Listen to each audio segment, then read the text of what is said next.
না আজকে যে কালকে বোন এই মানে গেঞ্জিটা না বের করেছে, আর দেখো আমি আজকে লাল জামাটাও বের করেছে, মানে জামাটাও বের করেছে। এটা পুরনো, দুটোই পুরনো, 2-3 বছর অলরেডি পরাও হয়ে গেছে। এটা তো মানে অলরেডি অনেকটা নষ্ট হয়ে গেছে, কিন্তু দেখো সব কিছু নষ্ট হয়ে গেলেও যে সেটা যে মানে বাদ দিতে হবে সেটা না। শীতের দিনে এই জিনিসগুলো খুব প্রয়োজন। তো এই যে মানে আমি যে শার্টগুলো পরি না, ওগুলোর থেকে এই গেঞ্জিটা অনেক ভালো।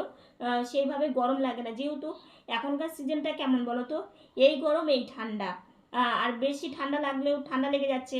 সকাল থেকে তো বেশ কাশি কাশি হচ্ছিল, তো এই বেলাটা তাও একটু কাশিটা কমেছে। তো সেই জন্য মা বলছে তোমার মানে ঠান্ডা লেগে যাচ্ছে, মানে কখনো ঠান্ডা কখনো গরম, তো শুধু জামা পরে না থাকা যায় না। তো সেই জন্য তার সাথে একটা এরকম ফুলাতা গেঞ্জি থাকলে তাহলে ঠান্ডাটা লাগবে না আর কাশিটাও হবে না। আর দেখো আমরা তো এমনিতেও কোথাও যেতে পারি না, বাড়িতেই সারাদিন থাকি, আর তার মধ্যে সেইভাবে খাওয়া দাওয়াও করতে পারি না, সেই জন্য ঠান্ডাটা চট করেই লেগে যায়। তো সেই জন্যই নিজেকে মানে যাতে ঠান্ডা না লাগে সেই জন্যই এটা পরা।